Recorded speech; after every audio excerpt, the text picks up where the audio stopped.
Kami dari kelompok 9 akan sedikit memaparkan tentang makalah kami yang berjudul stres kerja. Yang pertama yaitu stres kerja. Stres kerja adalah suatu perasaan yang menekan atau rasa tertekan yang dialami karyawan dalam menghadapi pekerjaannya. Hilrigi dan Slodom mengatakan bahwa stres kerja dapat disebabkan oleh empat faktor utama, yaitu konflik, ketidakpastian, tekanan dari tugas, serta hubungan dengan pihak manajemen.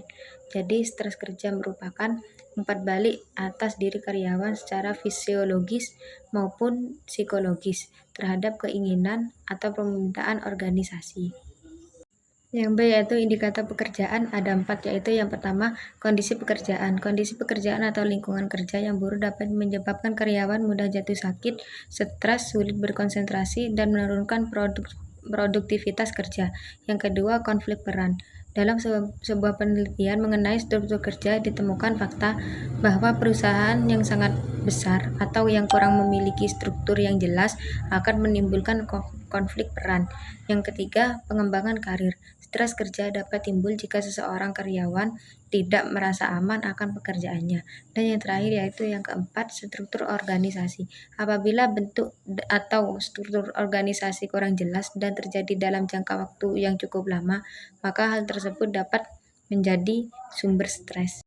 Yang C yaitu faktor penyebab stres kerja. Menurut Robin, ada beberapa faktor penyebab stres kerja, antara lain konflik kerja, beban kerja, waktu kerja, dan sikap pemimpin.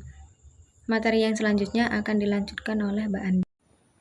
Selanjutnya, pengaruh stres kerja. Di sini terdapat beberapa faktor yang mempengaruhi stres kerja. Yang pertama, faktor-faktor intrinsik dalam pekerjaan. Dalam kategori ini ialah tuntutan fisik dan tuntutan tugas. Tuntutan fisik misalnya faktor kebisingan. Sedangkan faktor-faktor tugas mencakup kerja malam, beban kerja, dan penghayatan dari resiko dan bahaya.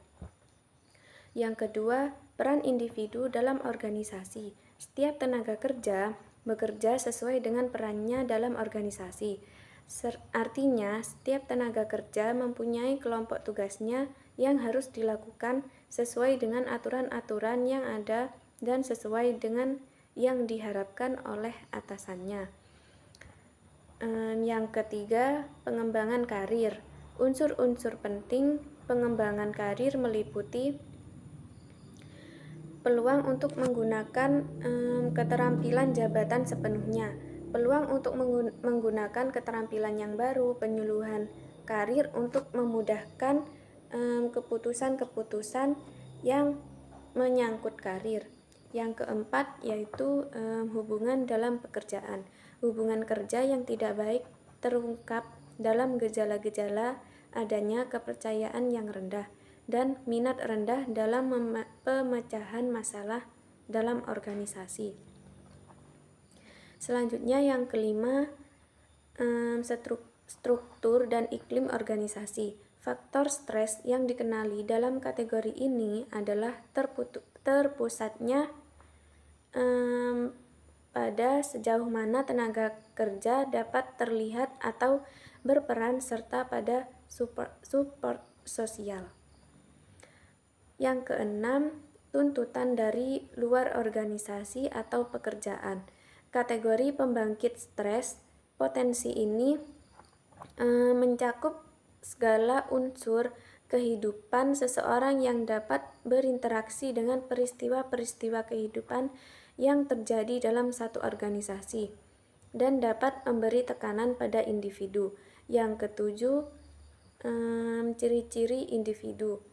Menurut pandangan interaksi dari stres ditentukan pula oleh individunya sendiri, sejauh mana ia melihat situasi sebagai penuh stres.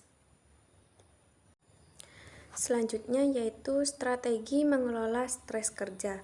Menurut Monhead dan Griffin, secara garis besar upaya mengelola stres dapat dikelompokkan menjadi dua macam strategi, yaitu strategi coping untuk level individu dan strategi dalam organisasi. Dalam pendekatan individual untuk mengelola stres yang efektif melibatkan penerapan teknik manajemen waktu, olahraga, relaksasi, dan memperluas jaringan dukungan.